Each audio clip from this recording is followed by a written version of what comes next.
Meg McCarthy from CherryPicks.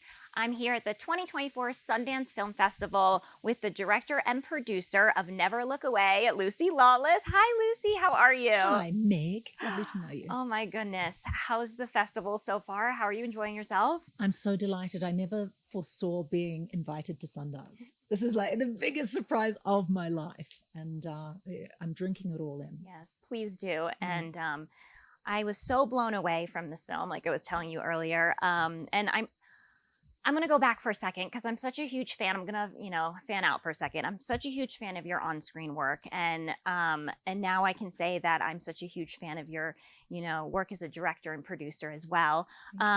It's such a powerful and gutsy directorial debut. As someone who has portrayed her fair share of iconic women on screen, inspiring countless of millions of people, have you always had this kind of deep respect and fascination to the resilience of kind of the real life warriors out there, like Margaret? Well, I love bad girls. I'm interested in bad girls, and Margaret was the baddest of them all in some ways. And but no, what I love about people is their flaws, and I wouldn't be doing this story if it was about a hero who was all good. That wouldn't interest me at all.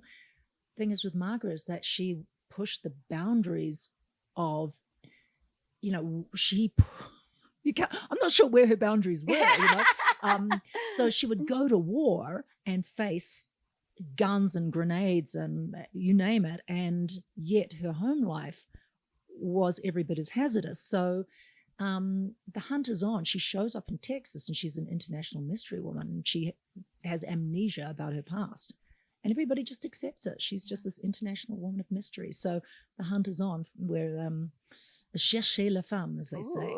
We're looking for. I love who that. Is this woman? Yes, who is this woman? You utilize so many clever storytelling devices throughout the film, including dioramas, which was very cool.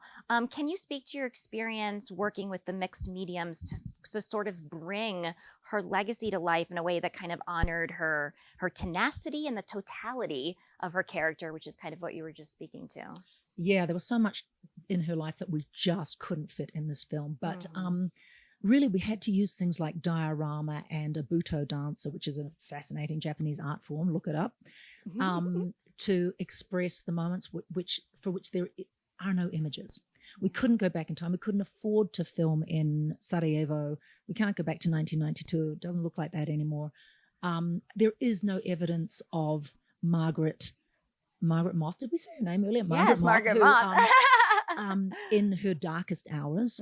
So we had to create that to take you, the audience. Like every image, every utterance, and every sound in this film is designed to put you kind of in the driver's to experience it somatically. So I'm there to entertain, not to lecture you, but there's a lot to think about. I'm hoping people will go home and the characters in this film, and their outrageous characters, will sort of live in you and make you talk amongst yourselves. Yeah, question, talk, reflect. I mean, that's what the best storytelling does.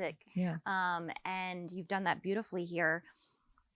I want to talk about the title for a second because I feel like it works in many ways, both as sort of a commentary on our consumption-obsessed culture, but also as a rallying cry to not ignore the important issues that are taking place around the world, big and small.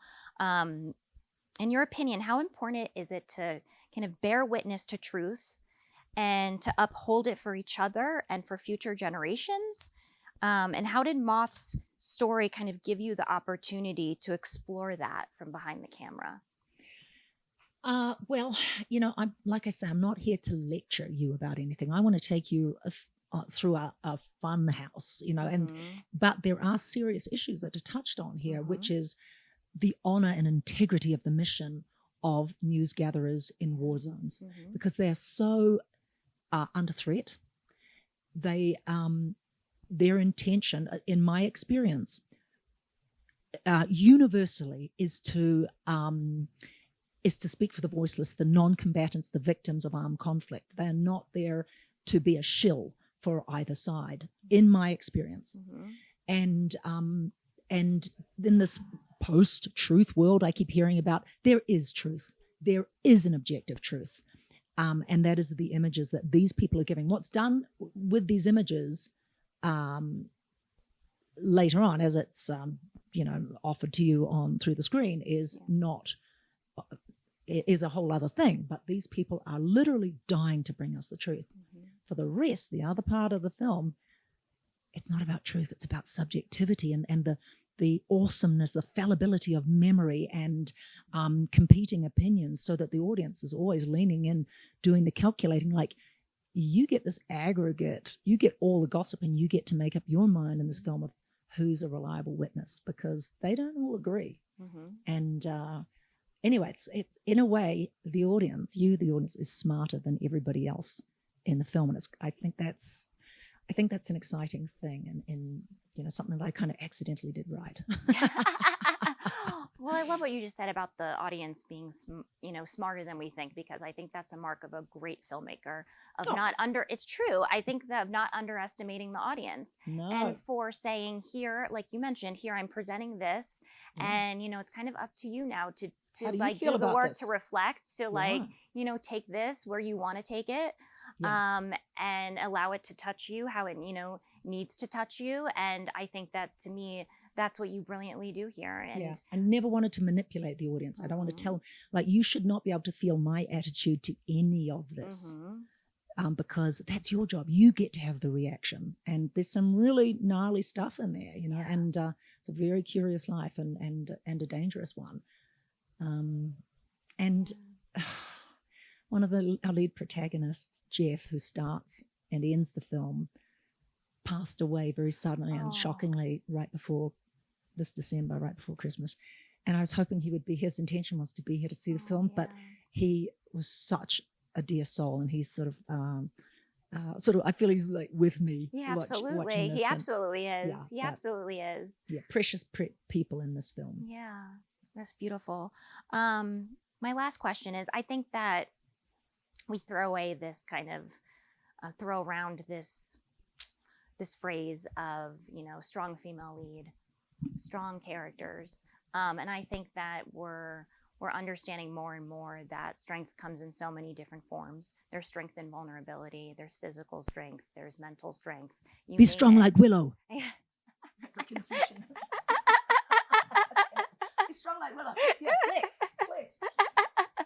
And I feel like this story also, when you dive so deep into her character, and kind of peel back all these mysterious and complicated layers, you start to kind of see that, and you start to kind of think about how you define strength in your own life, and maybe how you've mislabeled it. Did you have any sort of reflective experience like that? Well, my feeling is that if Margaret achieved so much when so much was ripped away from her, who am I not to be courageous in my own life? And I hope that other people will derive that inference too. Like, reach a little high. You can do it. Your boundaries are not set in stone. You can push them, and probably you're going to make healthier choices than Margaret did. But she was an outrageous iconoclast. So you won't want to be like Margaret, but you might want to be more of yourself. Yes. And know that you can create those boundaries for yourself. Yes. Nobody's setting them for you. Only you can do that, right? Well, yeah, I think that's part of growing up, isn't it? Where you realize that perhaps your boundaries aren't your idea. Yeah, exactly. Yeah. Oh, there's so much. Well, see, look, all this conversation brought by your beautiful, beautiful film. Congratulations, Lucy. So this was such an honor, and I'm so grateful that I got to chat with you today. Thank you.